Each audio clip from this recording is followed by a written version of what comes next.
Purchase order എന്താണെന്നും എന്തിനു വേണ്ടിയാണ് ഉപയോഗിക്കുന്നതെന്ന് നമുക്ക് നോക്കാം. നോർമലി നമ്മൾ കമ്പനിയിൽ സെയിൽ നടത്തുമ്പോൾ ഡയറക്റ്റ് സെയിൽ ബില്ലിലും പർച്ചേസ് നടത്തുമ്പോൾ പർച്ചേസ് ബില്ലിലുമാണ് ചെയ്യാറ്. പക്ഷെ അങ്ങനെ ചെയ്യുമ്പോൾ തർക്കങ്ങൾ ഉണ്ടാവാനുള്ള സാധ്യത കൂടുതലാണ്. നമ്മുടെ കമ്പനി സെയിൽ നടത്തുന്നത് കസ്റ്റമേഴ്സ് വിളിച്ചു പറയുന്നതിനനുസരിച്ച് സാധനങ്ങൾ എത്തിച്ചു കൊടുക്കുകയാണ് ചെയ്യുന്നത്.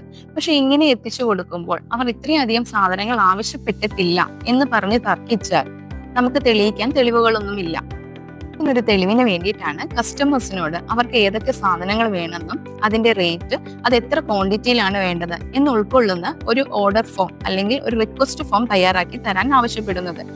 ഇങ്ങനെ ഒരു റിക്വസ്റ്റ് ഫോമിനെയാണ് നമ്മൾ പർച്ചേസ് ഓർഡർ എന്ന് പറയുന്നത്.